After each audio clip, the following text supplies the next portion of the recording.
Good morning students. आज हम पढ़ेंगे कक्षा 7 के पाठ संख्या 4 कठपुतली। कठपुतली पाठ इसके लेखक हैं श्री भवानी प्रसाद मिश्र जी। भवानी प्रसाद मिश्र जी ने अपने इस पाठ में आज के जो समाज में हमारी महिलाओं की, विशेष तौर से नव युवतियों की जो अवस्था है, जो पोजीशन है, उसके विषय में लिखा।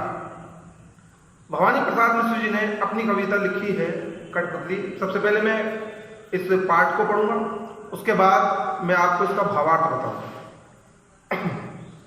कठपुतली गुस्से से उबली, बोली ये धागे क्यों है मेरे पीछे आगे, इन्हें तोड़ दो, मुझे मेरे पांव पर छोड़ दो।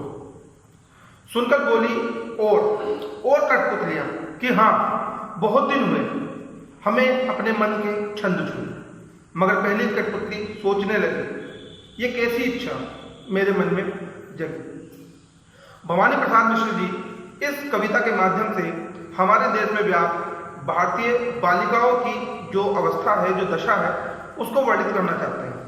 प्रत्येक क्षेत्र में जब भी हम देखते हैं, हम अपनी बालिकाओं को 2 दर्जे में ही रखते हैं। तो यहाँ प्रत्येक माता, पिता, परिवार, समाज लड़कियों को कठपुतलियों की तरह अपने हाथों के धागों से चलाना चाहता है। आज जो कि 21वीं सदी है, उस चीज को देखते हुए भवानी प्रसाद मिश्र जी कहते हैं कठपुतलियां गुस्से से उबली। आज की जो महिलाएं हैं, जो नई लड़कियां हैं, छोटी बच्चियां हैं, उनके मन में भी पुरुषों के बराबर अपने भाई के, अपने पड़ोसियों के बराबर चलने की एक मन में इच्छा जागती है।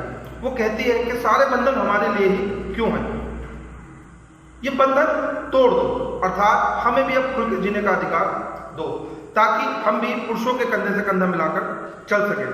मुझे मेरे पांव पर छोड़ दो। अगली लाइन आती है, मुझे मेरे पांव पर छोड़ दो। वो चाहती हैं कि जिस प्रकार हमारे परिवार में हमारे भाइयों को और दूसरे लड़कों को मौके और अवसर प्रदान होते हैं, उसी प्रकार के अवसर हमें भी प्रदान हो, ताकि हम भी उनके कंधे से कंधा मिलाकर चल सके। हमें आत्मनिर्भर बनने के लिए, हमारी स्वेच्छा से जीने के लिए हमें छोड़ दीजिए, हमें बंधन मुक्त कर दीजिए। फिर अगले छंद में आता है, सुनकर बोली और। यहां पर और शब्द का प्रयोग दो बार हुआ। सुनकर बोली और मतलब जैसे एक समाज में एक ही नवयुवती नहीं है, बहुत सारी लड़कियां हैं, कठपुतलियां भी बहुत सारी हैं। एक कठपुतली को देखकर बाकी कठपुतलियां बोलने लगी कि और हाँ, हम भी आपकी बात का समर्थन करते हैं। मतलब एक पहली कठपुतली जिसने अपने मन में ये इच्छा जाहिर की थी कि हमारी जो बंधन है, हमारे जो बंधन है, उन्हें तोड़ दिया जाए, हमें स्वेच्छा से, स्वच्छंद रूप से जीने का अवसर प्रदान किया जाना चाहिए। उसके बाद सुनकर अन्य कठपुतलियां भी कहने लगी, हाँ, हमें भी छोड़ दो और हमें अपने पैरों पर जीने के लिए आजाद कर दीजिए।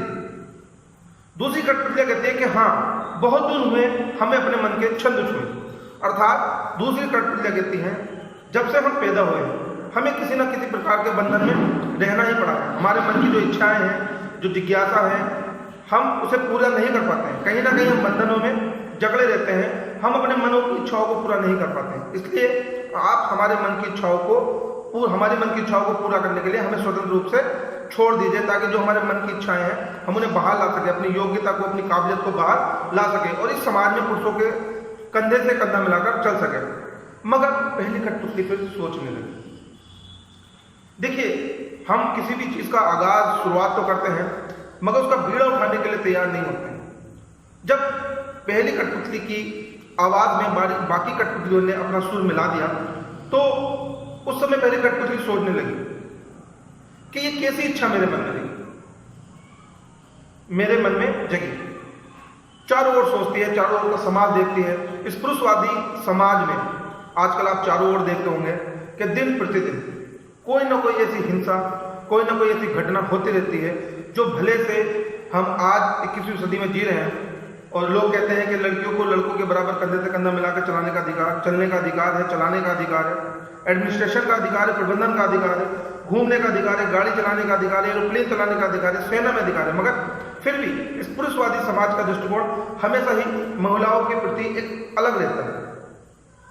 मोस्टली पुरुष महिलाओं को भोग की वस्तु समझते हैं, अपने कार्य की वस्तु समझते हैं, अपने इस्तेमाल की चीज समझते हैं। अक्सर बालिकाएं देखते हैं कि घर में चाहे माता हो, बहन हो या दूसरे परिवार की महिलाएं, कहीं ना कहीं उन्हें प्रताड़ित किया जाता है। जब वो समाज से बाहर निकलती हैं, अपने घर से बाहर समाज में निकलती हैं, तो कहीं ना कहीं उन्हें विशेष प्रकार की पाबंदियां उनके ऊपर कसी जाती हैं, उनके कपड़ों के ऊपर, रहन के ऊपर, सहन के ऊपर, चलने के ऊपर, बोलने के ऊपर, पढ़ने के ऊपर, यहाँ तक कि पढ़ाई के लिए भी उन पर पाबंदियां कसी जाती हैं। पहली कठपुतली यही सोचती है कि ये मेरे मन में कैसी इच्छा जगी कि मैं आजाद हुआ, क्या ये पुरुषवादी समाज आजाद होने के बाद भी मुझे समाज में जीने देगा, क्या अपने बराबर का दर्जा देगा। यही सोच लेकर भवानी प्रसाद मिश्र जी ने इस कविता की रचना की। अब जैसा कि मैंने आपको इसका भावार्थ समझा दिया है, तो आपने क्या करना है, जिस प्रकार मैंने आपको पहले ही बताया कि सबसे पहले पाठ का संकेत डालना है। संकेत डालने के बाद आपको लिखना है संदर्भ। तो संदर्भ लिखना मैं आपको पहले ही बता चुका हूं।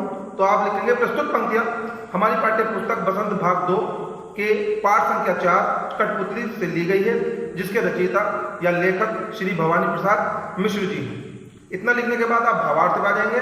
इसमें 3 भाग दिए हैं। पहला कठपुतली से लेकर छोड़ दो तक, दूसरा सुनकर बोली से मन के छंद छुए हुए, तीसरा मगर मन में जगी। इन तीनों भागों को अलग अलग रूप में आपने उसका भावार्थ लिखना है। तो सबसे पहले आप इसको पाठ को 2-3 बार अच्छे से पढ़ लें। वीडियो देखने से पहले वीडियो को आप अपने मोबाइल को फ्लाइट मोड पर लगा लें, ईयरफोन का यूज करें ताकि आपको अच्छे से आवाज